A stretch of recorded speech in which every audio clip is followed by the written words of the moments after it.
Imagine being able to retire comfortably on just $2,000 a month. It sounds like a daunting task, but what if you could make it a reality? When I posed this question to ChatGPT, the AI's response was nothing short of astonishing. With a keen eye for detail, ChatGPT revealed that retiring on $2,000 a month is not only possible, but also achievable in various locations around the world. But here's the catch. Location matters more than income level when it comes to retirement affordability. In other words, where you choose to retire can make all the difference in stretching you dollar. But how does this work exactly? Let's dive into the specifics. The key insight from ChatGPT's analysis is that housing costs, healthcare, and daily expenses must align with a modest fixed income. This means finding places where the cost of living is relatively low, allowing you to make the most of your $2,000 monthly budget.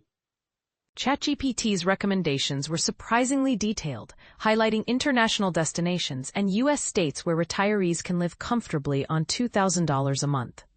But before we explore these options, let's consider the reality of retiring on $2,000 a month. The average Social Security benefit is currently $1,968 per month, which is close to our target budget. Adding a small retirement portfolio or part-time income can easily push you to the $2,000 mark. However, the AI emphasized that location is everything. Living on $2,000 per month is doable, but you won't be able to live just anywhere, ChatGPT explained.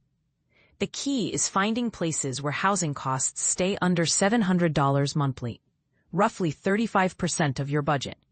So where can you retire on $2,000 a month? ChatGPT's first suggestion was looking beyond U.S. borders. The AI highlighted several countries where Americans can live comfortably on $2,000 monthly, including Costa Rica, Mexico, Thailand, Greece, and Portugal. These countries offer a cost advantage, coupled with rich cultural experiences and community. For instance, Costa Rica topped the AI's international list, with expats living comfortably on similar budgets.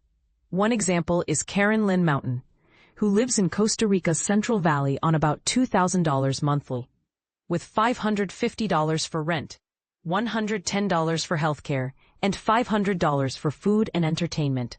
Mexico was another strong recommendation, with 62,000 Americans already receiving Social Security there.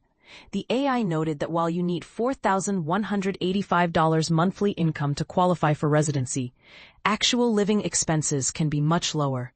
But what about staying domestic? ChatGPT recommended focusing on specific regions and states in the U.S. The Midwest was the AI's top U.S. recommendation, with states like Indiana, Ohio, Wisconsin, Illinois, and Michigan offering affordable housing while still providing access to services. Southern states also made the list, with states like West Virginia, Tennessee, Kentucky, and North Carolina offering some of the lowest retirement costs in the country. Specific cities the AI recommended included El Paso, Texas, Corpus Christi, Texas, Dayton, Ohio, and Chattanooga, Tennessee. So how can you make $2,000 work? ChatGPT provided a specific framework for budgeting, including housing, healthcare, food and utilities, transportation, and discretionary spending. The AI emphasized that homeownership might be better than renting if you can manage it, since rent increases over time. ChatGPT also noted that some international destinations offer much cheaper healthcare, while certain U.S. states have better Medicare supplement options. The concept of geographic arbitrage was also highlighted, where you can dramatically reduce costs by moving to areas where your money has more purchasing power. The AI pointed out that someone spending $4,000 monthly in an expensive U.S. city might live equally well on $2,000 monthly in certain international locations or domestic areas. In conclusion, retiring on $2,000 a month is very possible, but it requires strategic planning and potentially significant lifestyle changes. The key is reducing expenses and eliminating any market risk that could impact your savings. Successful retirees on this budget typically own their homes outright, have minimal debt, and choose locations strategically. But here's where it gets controversial. Do you think it's fair to expect retirees to be so flexible with their location and lifestyle? Shouldn't there be more support for retirees to stay in their communities and maintain their current standard of living? We'd love to hear your thoughts on this topic. What do you think is the most important factor in determining retirement affordability? Is it location, income level, or something else entirely? Share your opinions in the comments below.